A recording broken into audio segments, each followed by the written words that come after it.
Yo yo yo, c'est pensée critique épicée. Et aujourd'hui, je voulais parler d'un cas important, le cas Mbappé. Que là, depuis son match contre Liverpool, tout ça, il a été beaucoup critiqué, etc. Et je vois que, bon, en vérité, tout le monde le désigne, hein. Après, je pense pas que c'est mérité d'être désingué comme ça. Même si, bon, moi, je dirais plus, c'est un,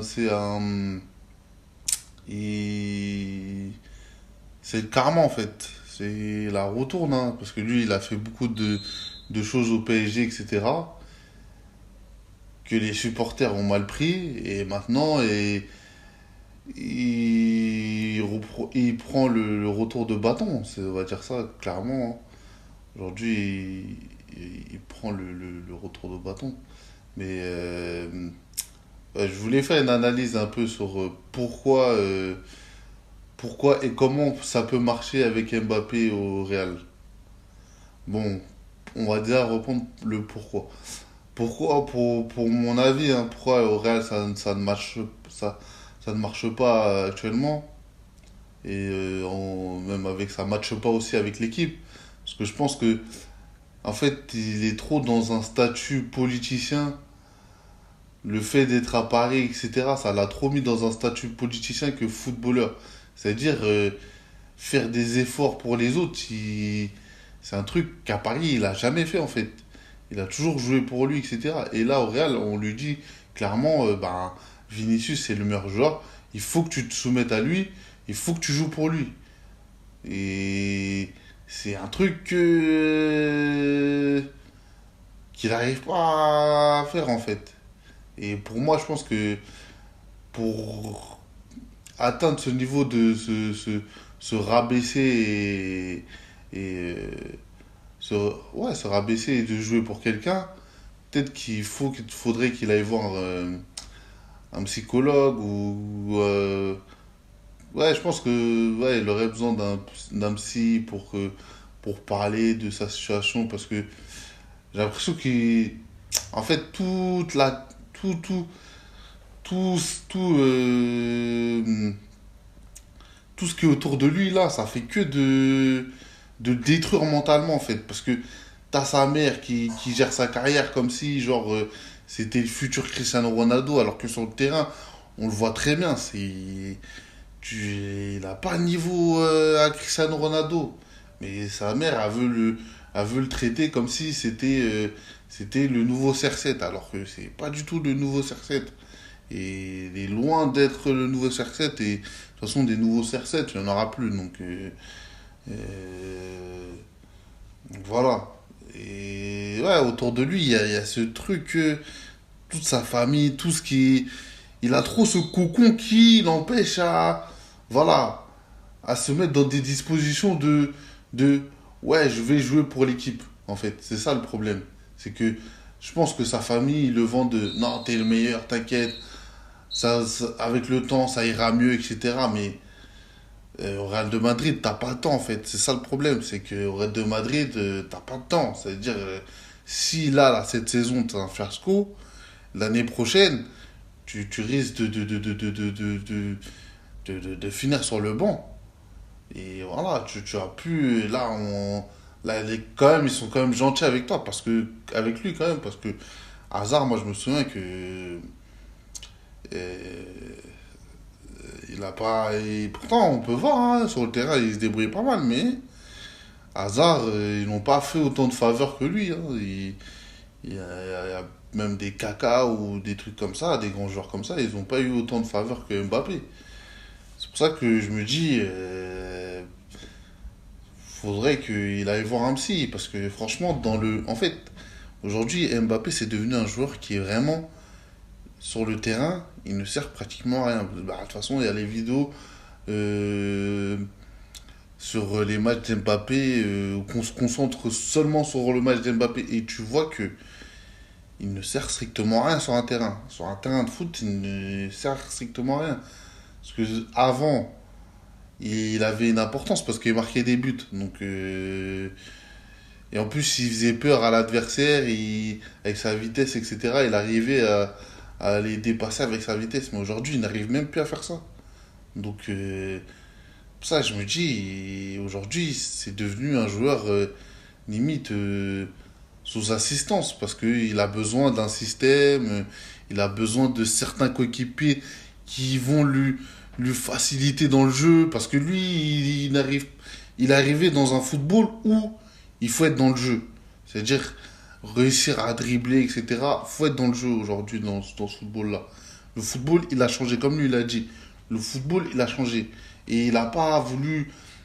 Il a voulu garder le même jeu depuis qu'il est au PSG, là. Il veut jouer pareil. Il veut exactement jouer de la même manière. Alors que.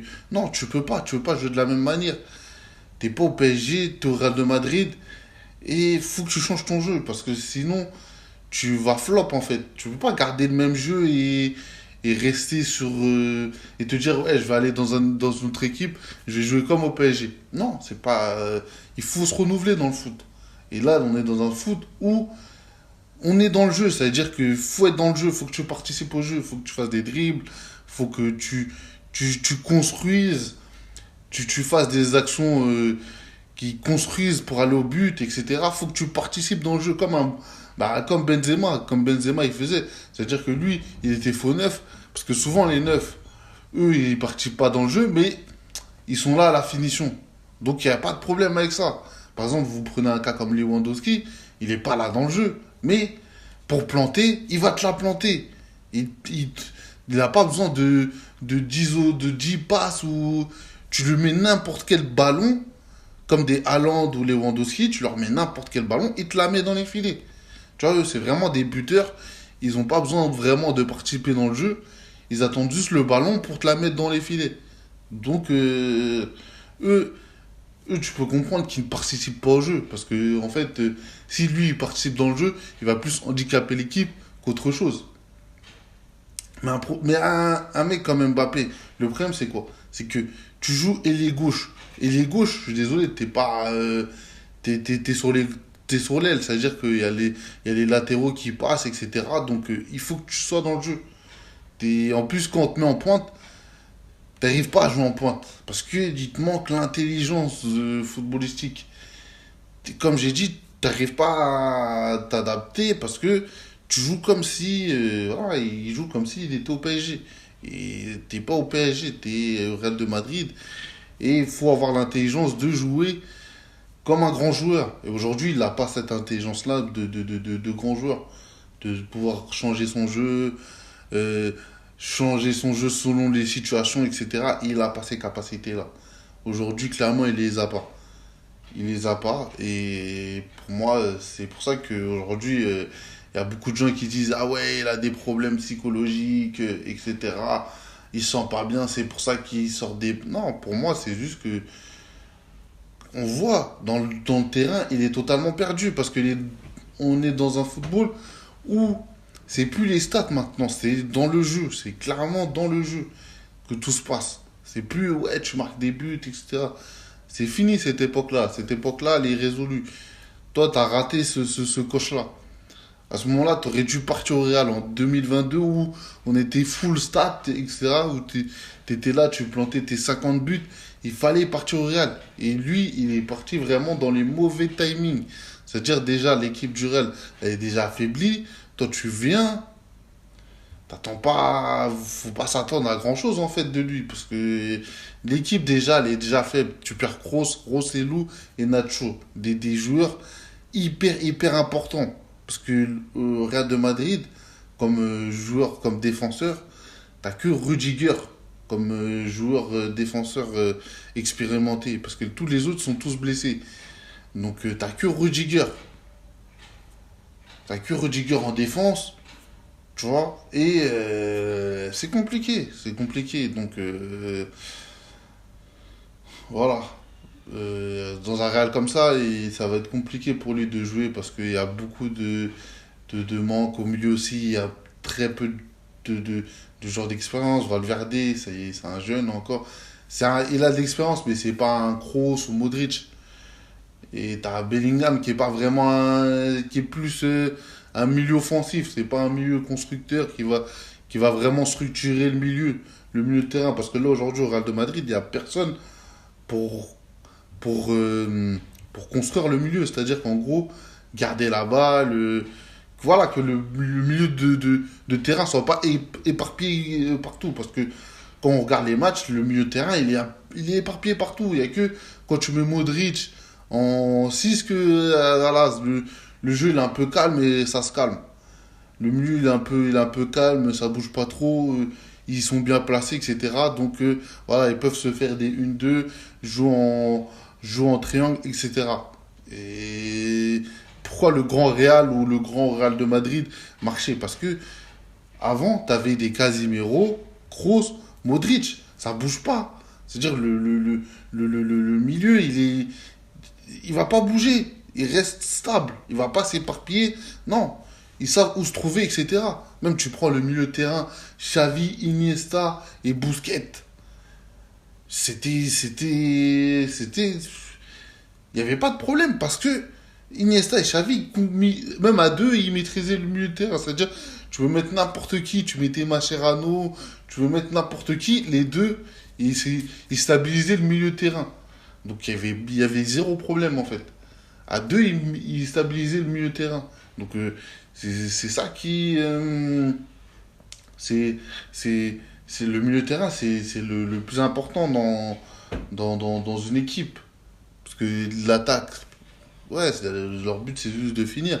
Mais le milieu de terrain, c'est là où tout va se construire. Les actions pour mener au but ou pour calmer le jeu, etc. etc.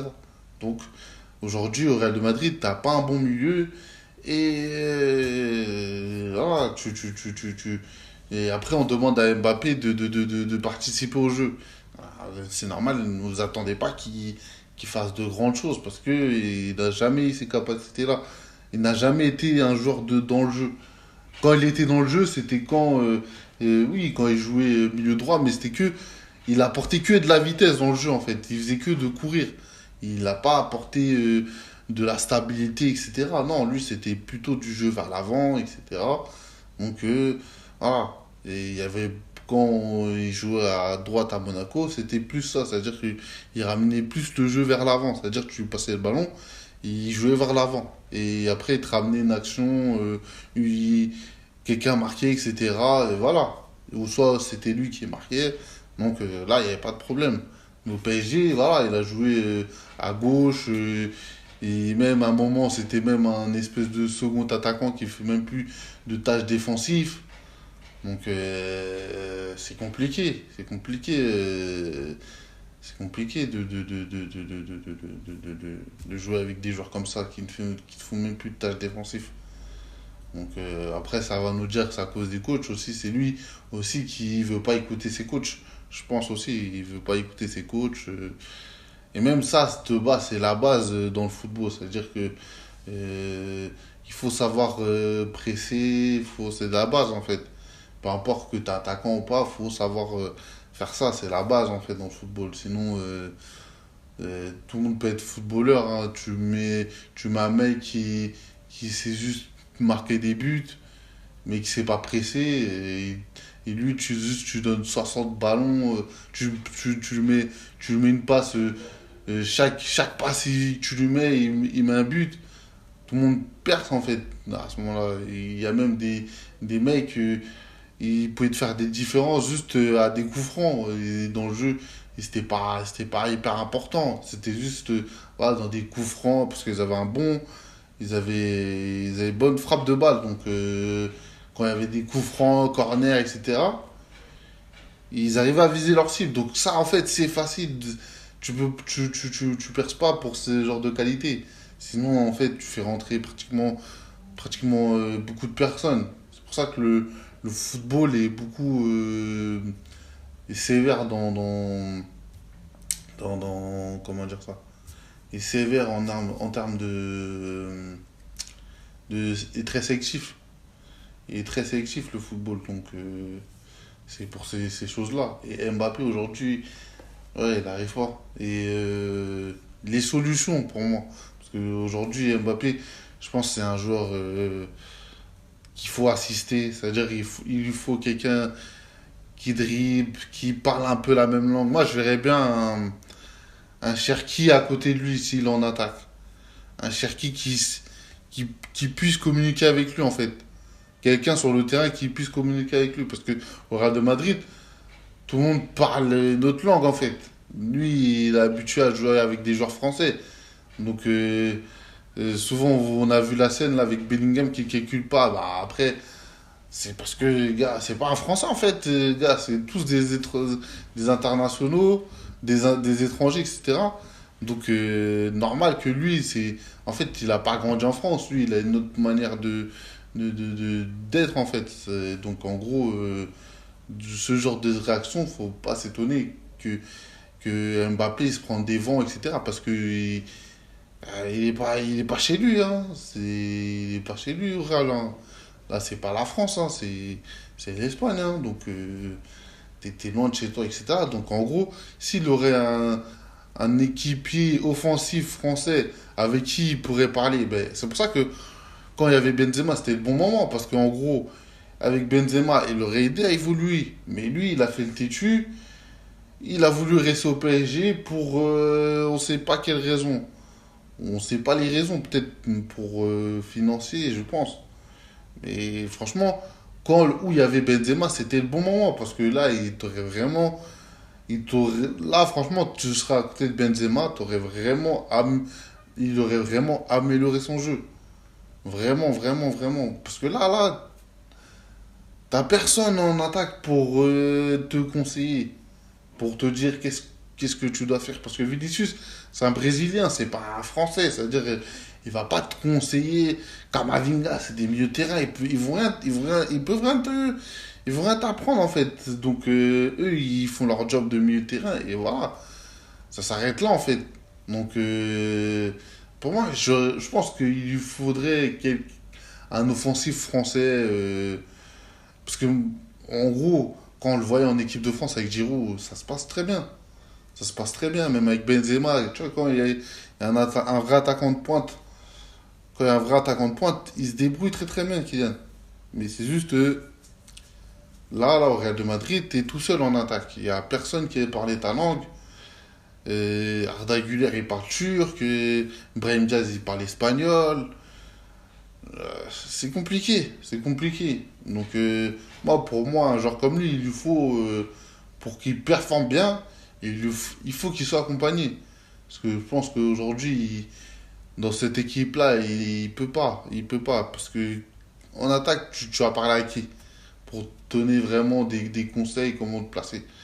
Ou faire les bons choix, ou comment, où te mettre dans la bonne zone, etc. Ou même, voilà, jouer avec quelqu'un, tu vois. Parce que voilà, c'est bien, Vinicius, il l'aide, etc.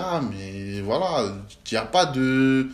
Tu vas vraiment jouer avec un coéquipier qui va te donner des conseils, qui va te faire évoluer, ou même vous aider mutuellement, tu vois, parce que vous deux, vous parlez la même langue, et voilà, il y a une connexion. C'est-à-dire que, voilà, lui, il te dit, ouais, va là, je te la mets là, etc.